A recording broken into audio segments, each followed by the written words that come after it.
Actually ये report किया अपने प्रोग्राम में कि जो मुलाकात हुई है आर्मी चीफ की बिजनेसमैन कम्युनिटी से, तो वहां पे ये कहा गया है कि तीनों जमातों के अंदर करप्ट अनासिर मौजूद हैं। और ये मरवत साहब जिस तरफ इशारा कर रहे हैं, तो और आपका एक बयान जो मैंने सुना, जरा उसकी भी वजाहत कर दीजिएगा। आपने फरमाया कि जनाब इलेक्शन अगर फरवरी तक भी ना हुए तो हम पाकिस्तान तहरीक इंसाफ के साथ खड़े होंगे एहतजाज करने के लिए। मैं वो वैसे मंजर विजुलाइज कर रहा था कि तारड़ साहब इमरान खान साहब के साथ खड़े हुए हैं और एक ही तस्वीर खिंच रही है। क्या मंजर होगा, मतलब हम सोच भी नहीं सकते थे। आखिरी दफा आपको इमरान खान साहब के साथ अदालत के अंदर देखा था किसी एहतजाज में। कौन गिरेगा, इमरान खान साहब? सर मैं मुनीब भाई, मैं और आप गश खाएंगे सबसे पहले तो, लेकिन मैं तारड़ साहब को चाहूंगा तो इसके बारे में बताएं सर। वो मेरा एक स्टेटमेंट को आउट ऑफ कॉन्टेक्स्ट लिया गया। अच्छा, अजराए मजाक एक बात हुई। अच्छा, वो सहाफी जिसने वो रिपोर्ट किया एयर भाई के उल्फत मुगल साहब है, मेरी खासी बेतकल्फी है। अच्छा, और मैं रिपोर्टर के साथ बड़ा हंसी मजाक रखता हूँ। हमारा मतलब 15-20 साल से ताल्लुक होता है लोगों के साथ आपका। तो उन्होंने आउट ऑफ कॉन्टेक्स्ट बड़ी खबर बना के उसको लगा दिया। मैंने कतन ये नहीं कहा था कि हम और इमरान खान एक ही ट्रक पे खड़े होकर एहतजाज करेंगे। तो एक उन्होंने क्वेश्चन किया जिसके जवाब में मैंने कहा तहरीक इंसाफ भी एहतजाज कर रही है। तो उन्होंने इस बात से जोड़ दिया। तो मेरा कतन ये मकसद नहीं था। दूसरी बात देखिए, अगर तो बिजनेस कम्युनिटी से इंटरेक्शन में ये बात हुई है कि हर पार्टी में करप्ट लोग मौजूद हैं, तो उसके लिए एक इदारा ISPR मौजूद है उसकी वजाहत करने के लिए। अब मैं क्या उस पर कॉमेंट करूं कि वो बात ना हुई कि नहीं की। सर मैं I am nobody to comment ना जी।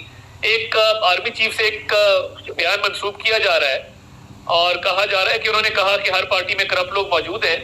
तो मैं क्या उस पर कॉमेंट करूंगा? ISPR है उनका स्पोक्स पर्सन, वो कॉमेंट करे कि वो बयान दिया कि नहीं दिया। I have nothing to say about that. नहीं मतलब how can you flatly, a very senior journalist of this country is actually reporting this, और मतलब वेरी क्रेडिबल जर्नलिस्ट, मतलब कोई I am sure it's not any other Tom Dick and Harry, Nadeem Malik साहब हैं जो ये कर रहे हैं। तो you don't think it is true या you're waiting for more evidence for that? नहीं देखिए, मैं वसूख से नहीं कह सकता ये बात हुई कि नहीं हुई। अगर हुई है तो कोई ना कोई इसका सियाको सबाक होगा। अच्छा। अब मैं बगैर डिटेल्स के कोई यहाँ पे कमेंट कर तो मेरा ख्याल है ये मुनासिब नहीं। ये मुनासिब, आप कॉशियस रहना चाह रहे हैं। लेकिन यहाँ पे मरवत साहब के साथ आप एग्री करेंगे, उन्होंने कंडेम किया, उन्होंने कहा गैर कानूनी था। जिन गिरफ्तारियों का आपने जिक्र किया, he is today showing that courage कि वो उसको गैर कानूनी कह रहे हैं। राना सनाउल्लाह साहब, मरियम नवाज साहब, जो कुछ बड़ा, मैं तो पहले ही मरवत साहब का बहुत बड़ा फैन हूँ और एक कायल हूँ इनकी बहादुरी का, दलेरी का भी। और ये साफ को है, ये बिल्कुल गलत बयानी से काम ही लेते हैं। तो मैं तो अप्रिशिएट करूंगा जो उन्होंने यहाँ पे स्टांस लिया। मगर तब इनके लीडर्स ही आके डिफेंड करते थे। तब इन्हीं की पार्टी के चेयरमैन जो हैं वो कहते थे कि शायद खान अब्बासी को मैंने बंद कर दिया, राना सनाउल्लाह को मुझों से पकड़ के मैंने जेल में डाल दिया। तो कौलो फेल में तजाद जरूर है। अगर ये इल्जाम एस्टेब्लिशमेंट पे धर रहे हैं तो इमरान खान साहब ने एक अरेस्ट को खुद ओन किया है। इमरान खान साहब ने पब्लिक स्टेटमेंट्स दी हैं इन अरेस्ट के पीछे, इन केसेस के पीछे। तो जो पूरी मशीनरी ऑपरेट हो रही थी उसको ड्राइव तो इमरान खान साहब कर रहे थे, चाहे उसके पीछे फैज साहब थे, मगर मेन ड्राइवर उसके इमरान खान साहब थे। तो ये बात जहन में रखनी चाहिए कि इनकी पार्टी के चेयरमैन ने उसको ओन किया हुआ, जिसको ये डिनाई कर रहे हैं। अब ये मुनीब साहब, ये जो बयान है जो मंसूब हो रहा है, ऑब्वियसली मैं खैर नदीम मलिक साहब की क्रेडिबिलिटी के ऊपर कोई सवाल नहीं उठा सकता, लेकिन ये जो गुफ्तगू है, this is very alarming for all political parties. अगर तो आर्मी चीफ की ये सोच है या वो समझते हैं कि ऐसे करप्ट अनासिर, और मैं I want to connect this with ये जो नैब के हवाले से, नैब तरमीम के हवाले से फैसला महफूज हुआ है और जिस तरह के रिमार्क्स बेंच की जानिब से आए हैं, ज्यादातर तज्जियाकारों का ये कहना है कि लगता है ये उड़ जाएंगी। तो अगर ये उड़ गई और नैब अपनी हालत में दोबारा एक्टिवेट हो गया, डू यू सी कि आने वाले दिनों के अंदर, महीनों के अंदर तमाम पॉलिटिकल पार्टीज के लिए एक्चुअली प्रॉब्लमैटिक सूरत हाल बन सकती है? मंसूर साहब देखिए, पहली तो मैंने ये जिस तरह नदीम मलिक साहब ने किया था और आपने दोस्त का, वो पाकिस्तान के बड़े सीजन्ड और बड़े पढ़े लिखे और बड़े क्रेडिबल शख्सियत हैं, बेहतरीन जर्नलिस्ट हैं। मैंने इसको खुद भी वेरीफाई करने की कोशिश की दो तीन सोर्सेस से, जो कि मेरा हम सब का काम, ये प्रैक्टिस ही यही होती है। मैंने जो उसमें चेक किया है, बेसिकली मुझे अल्फाज पर कोट किए गए, वो अल्फाज ये थे कि आर्मी चीफ ने उसमें फरमाया कि जी सोसाइटी का रिफ्लेक्शन है हर जगह पर अच्छे बुरे लोग होते हैं। इसी तरह अगर बिजनेस कम्युनिटी में अच्छे बुरे लोग हैं तो इसी तरह हर सियासी जमात के अंदर भी अच्छे बुरे लोग हैं। कुछ लोग कॉम्पिटेंट होंगे, कुछ लोग इनकॉम्पिटेंट होंगे, कुछ लोग ऑनेस्ट होंगे, कुछ लोग डिसऑनेस्ट होंगे। ठीक है, इस पैराए में गुफ्तगू की गई है। उन्होंने कोई ब्लैंकेट बात नहीं की। ये मैंने जिस तरह मैं दोबारा कहूंगा आपको, यू कैन वेल रियलाइज कि हमने बैसियत साहब की मैंने क्या एक्सरसाइज की होगी, 2-3 जगह से कंफर्म।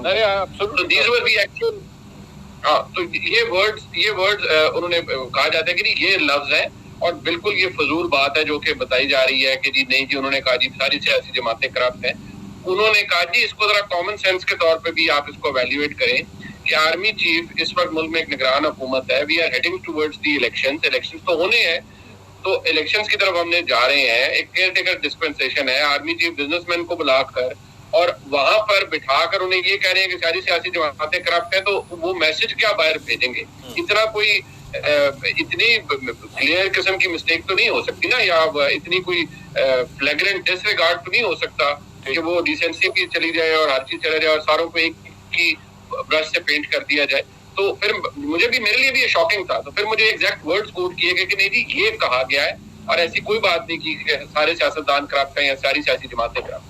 मैं इस पे मुनीब साहब एक और आपसे कमेंट लेना चाहूंगा, बिकॉज हम नैब तरमीम के हवाले से बात कर रहे थे। चीफ जस्टिस के अब आखिरी गालबन 10 दिन बस और रह गए हैं और कहा जा रहा है बहुत बड़े बड़े फैसले जो है वो आने वाले हैं। एजाज साहब ने तो एक्चुअली डिमांड भी किया था एक प्रेस कॉन्फ्रेंस में उनसे कि जी करते जाइएगा ये सारे बड़े फैसले। यू थिंक कि इसकी वजह से प्रॉब्लम्स और बढ़ सकती है, या आपके ख्याल में 16 के बाद रिव्यूज का सिलसिला स्टार्ट होगा और जो कुछ जिस तरह चल रहा है वो अनवाइंड होना शुरू होगा?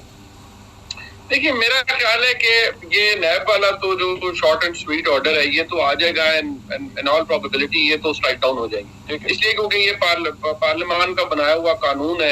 यहाँ तो कॉन्स्टिट्यूशनल अमेंडमेंट्स तक चैलेंज हो गई थी जो थी 18वीं तरमीम, और उस वक्त बड़ी खुसूसी मेहरबानी थी हमारे मुस्लिम लीग नून के दोस्तों की।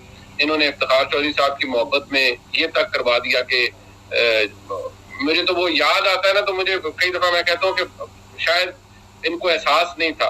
इन्होंने मुझे तो मियां नवाज शरीफ साहब ने फरमाया एक प्रेस कॉन्फ्रेंस में कि जी आपने अदलिया के अंदर तैनातियां करनी है तो अदलिया से पूछे उन्होंने कैसे तैनातियां करवानी है, वो जो तरीका बताते हैं उसके तहत कर लें।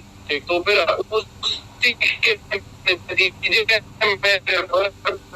हुई और फिर 19वीं तरमीम हुई और अपने लगाए हुए पौधे हैं फिर माशाल्लाह बढ़ के अब वो पौधों से ज्यादा खारदार तारें बन गई हैं। बहरहाल मैं इधर सिर्फ ये कहूंगा कि हमारे मुल्क में कोई पहला दफा तो है नहीं कि कोई अदालती कोई पार्लियामान का बनाया हुआ कानून स्ट्राइक डाउन होगा। यहाँ आज जो रिमार्क्स आए उनसे तो मैं यही कंक्लूड करता हूँ कि ये स्ट्राइक डाउन होंगी, और अगर स्ट्राइक डाउन होंगी तो नेचुरल बात है कि जो केसेस पेंडिंग थे या वापस चले गए वो ऑब्वियसली जहां वो थे वो अपनी जगह पर वापस आ जाएंगे। वो पेंडिंग इंक्वायरी की थी वो पेंडिंग होगी, वो पेंडिंग ट्रायल था तो वो पेंडिंग हो जाएगा, कुछ वो मामला उसी तरह चलेंगे। नेचुरली उनकी स्पीड या उनकी जो डायरेक्शन है वो